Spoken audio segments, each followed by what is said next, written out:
안녕하십니까, 시트헌터입니다. 오늘은 질산화를 저해하는 요인들이 뭐가 있는지에 대해서 한번 살펴보도록 하겠습니다. 그동안 배운 거를 한번 복습을 해보도록 하겠습니다. 질산화란 어항 속에 발생되는 암모니아가 아질산이 되고, 그 아질산이 다시 질산염이 되는 과정을 우리는 질산화 과정이라고 표현을 합니다. 보통 독립 영양세균인 지라균, 즉 니트로소모나스가 암모니아를 아질산으로, 또 니트로박터가 아질산을 질산염으로 바꿉니다. 물론 종속 영양세균도 이런 질산화 과정을 하기는 하지만 이것은 다루지 않도록 하겠습니다.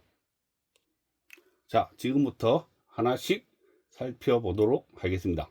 첫 번째, 저해하는 요인 중에서 보면 유기물의 농도, 즉 유기물이 어항 속에 너무 많으면 질산화는 저해된다. 자, 그러면 왜 유기물이 많으면 질산화가 저해가 될까요? 그 이유는 우리가 BOD, GOD도 있지만 BOD, 생물학적 산소 요구량이죠.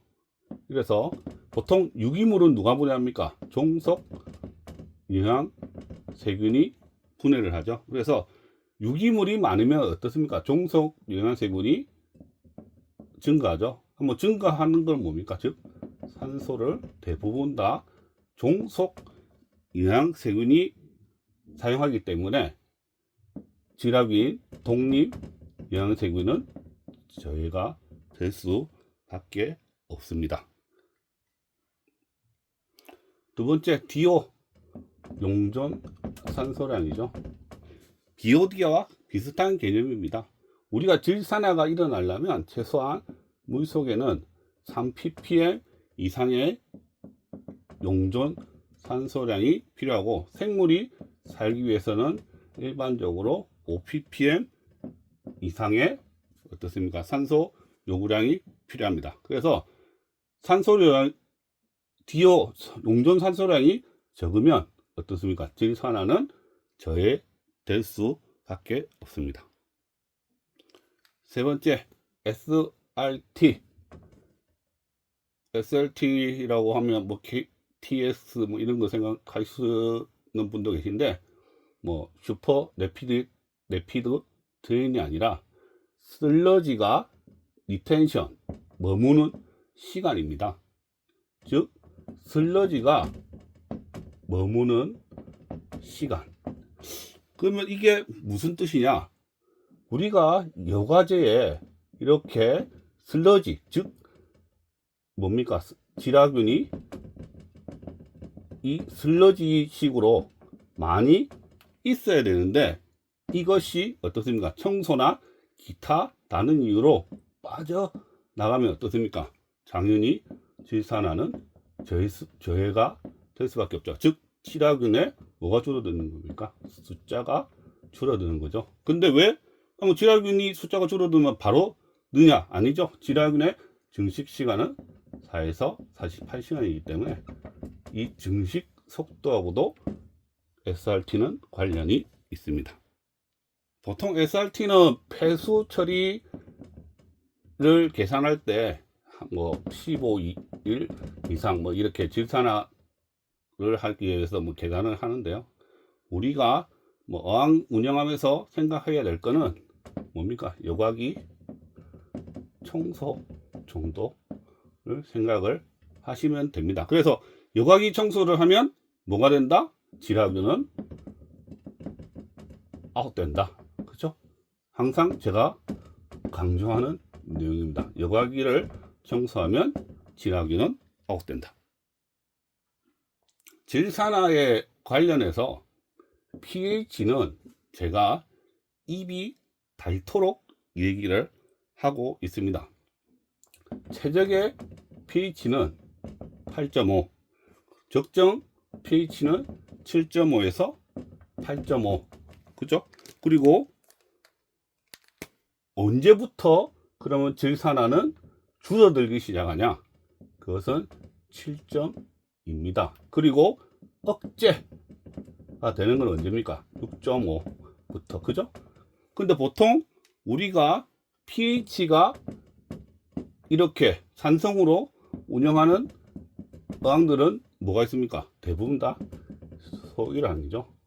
아니면 다른 뭔가를 이용해서 pH를 낮춘 항입니다. 그래서 아무리 낮추더라도 최소한 6.5 정도는 유지를 하시는 게 질산화를 위해서는 사실 좋습니다. 근데 어떤 분들은 pH 5에서도 새우를 키우기 때문에 이런 분들은 별도로 좀 물 관리, 즉 질산하니까 뭐가 암모니아죠. 암모니아 관리 같은 거는 좀 신경을 더 쓰셔야 할 겁니다. 그리고 pH는 어항을 오래 유지, 즉 세팅한 지 오래 된 어항은 어떻습니까? pH는 반드시 내려가게 되죠. 그리고 기온이 높으면 pH도 또 내려갑니다. 그래서 오래된 어항, 그런 어항들은 pH를 한번 체크를 해보시고 물 깨짐이 있는지를 한번 확인을 해 보실 필요가 있습니다. 자, 알카리도는 뭡니까? 일반적인 어항에서는 탄산 경도라고 말씀을 드렸습니다. 그래서 1g의 암모니아를 제거하기 위해서는 7.14g의 뭐가 필요합니까? 알카리도가 필요합니다. 그래서 우리가 무한수 또는 아로스를 사용을 하시거나 아니면 뭐 양형 교환수지를 사용을 하신다면 이 질산화가 어떻습니까? 저해가 될 수가 있습니다. 왜? 1g의 암모니아는, 그러니까 어항 속에는 무조건 암모니아는 생길 수밖에 없잖아요. 그러면 요거는 알카리도는 계속 소모가 된다는 겁니다. 그런데 무한수나 아로수나 양형 교환수지는 어떻습니까? 알카리도가 계속 떨어지는 거죠. 그래서 이때는 보충을 해줘야 되는데, 제가 전에도 한번 말씀드렸지만 저는 뭘 넣어라? 베이킹 파우더, 소다, 그죠? 베이킹 소다, 중탄산 나트륨이죠. 그래서 베이킹 소다를 넣어줘라. 아니면 그냥 환수 하시면 됩니다. 6번 수온입니다. 지라균이 활동하는 수온은 4도에서 45도 C 사이입니다. 최적은 35도 C이지만 우리가 보통 일반적인 실내 어항 온도는 24도이기 때문에 24도만 잘 유지가 된다면 크게 수온은 신경 쓸 필요가 없습니다. 그래서 보통 뭐 15 이하, 그러니까 뭐 물 잡을 때 겨울 같은 경우는 뭐 차가운 물을 넣을 수도 있으니까 15도면 당연히 이 정도까지는 24도 정도까지는 높이시는 걸 추천합니다. 근데 24도인데 꼭 35도로 높여라, 그거는 아닙니다. 저는 그냥 24도 정도만 되면 된다고 생각이 됩니다. 7번째, 독성 물질입니다. 지라균을 저해니까 죽이는 건 아닙니다. 사실 죽이는 건 아니고 저해시키는 물질들 뭐가 있을까요? 전 시간에 했던 거를 기억하신다면 염소 플러스 PVC는 뭡니까? 크로롤 페놀, 그죠? 그리고 염소 플러스 뭡니까? 뭐 연갈탄에 들어간 휴믹산, 이런 것들은 뭐로 나온다 했습니까? 크로롤 호름. 그래서 이런 물질들은 뭡니까? 이런 독성 물질들은 질산화를 당연히 저해를 시킨다. 뭐 농도까지 외우실 필요는 없습니다. 그래서 반드시 세팅하실 때는 뭡니까? 소일 아니면 휴믹산이 많이 나올 수 있죠. 그래서 물을 어쩝니까? 바로 직수보다는 염소가 제거된 물을 넣든지, 아니면 클로로포름 같은 경우는 휴발성이기 때문에 지자균을 넣어도 언제 넣는다? 당일날이 아니라 그 다음날. 그죠? 콩도를 열심히 돌려주면 클로로포름은 날아가니까. 그죠? 그리고 PVC 이런 거 쓰면 된다 안 된다? 안 된다. 왜? 가소제 같은 페놀 같은 성분이 염소가 반응하면 클로로페놀이기 때문에 뭐 폐수는 아무거나 호스 써도 상관없지만 입수하는 이 호스는 PVC가 아니라 어떤 걸 써라? 무독성. PVC라도 무독성 또는 식품용 또는 뭡니까? 정수기용 이런 거를 호스를 사용을 하셔야 됩니다. 물론 PVC 중에서도 무독성이 있습니다. 그래서 모든 PVC가 아니라 가소제가 들어간 PVC입니다. 그래서 무독성이거나 식품용이거나 아니면 정수기용 이런 걸 사용을 하시면 됩니다. 제가 이런 말 하니까 아까도 방금 말씀드렸듯이 버리는 물, 그러니까 버리는 폐수는 아무거나 써도 상관없습니다. 그러나 입수물, 그러니까 들어가는 물이죠. 어항에 들어가는 물들은 요거를 조심을 하시기 바랍니다. 그리고 독성함에 하나 빠질 수 없는 게 뭡니까? 스펀지 여과기죠. 스펀지 여과기, 그죠? 스펀지 여과기, 네, 하여튼 지금 계속 확인 중이지만 그때 달라가지고 지금 퇴머 시기, 제가 여태까지 없다고 한 퇴머 시기가 지금 갑자기 이런 게 지금 하여튼 검출돼서 지금 확인 중입니다. 확인 중. 이게 짝퉁인지 아닌지 뭐 정확하게 알 수 없지만 하여튼 확인 중에 있고, 그리고 전하고 좀 달라진 거는 뭐냐면,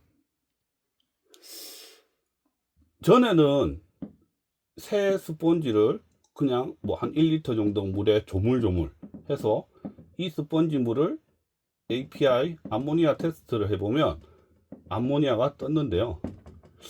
요즘 스펀지는 바로는 안 뜹니다. 근데 문제는 뭐냐면 며칠 그 물을 담그니까 또 암모니아가 검출되는 경우가 있습니다.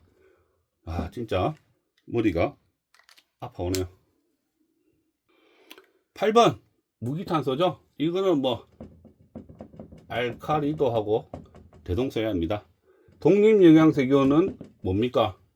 무기탄소를 CO2 이산화탄소가 무기탄소 탄소원을 하고, 종속영양세균은 어떻습니까?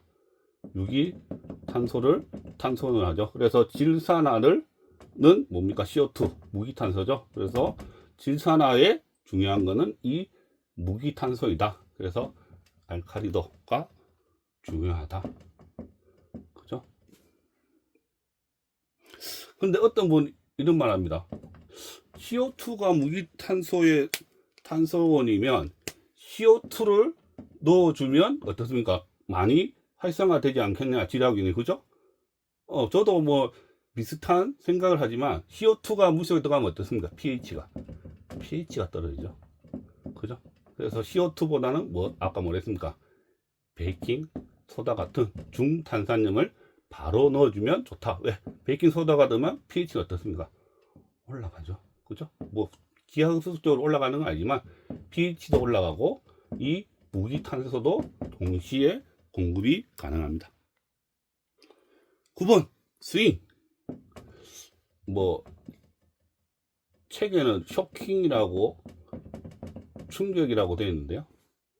아까 말씀드렸던 pH든 온도든 이런 것들이 급격하게 변하면 미생물들, 즉 질산화도 어떻습니까?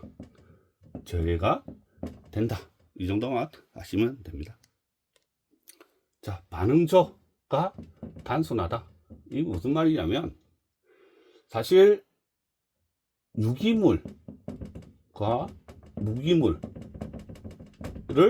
별도로 이렇게 운영을 하는 게 가장 좋습니다. 근데 어떻습니까? 우리가 이걸 같이 운영하죠. 그러면 맨 처음에 얘기했듯이 뭡니까? 종소 영양세균들이 산소를 대부분 다 소비하기 때문에 지라균은 산소 부족으로 어떻습니까? 질산화가 제외가 된다고 했죠. 그래서 유기물, 무기물을 이렇게 분리해 주는 게 좋은데, 뭐 분리까지는 못 하더라도 우리가 보통 어떤 아닙니까? 선프황 같은 경우는, 아니면 뭐 가스, 뭐 리서쿨링 어그리컬처 시스템인가요?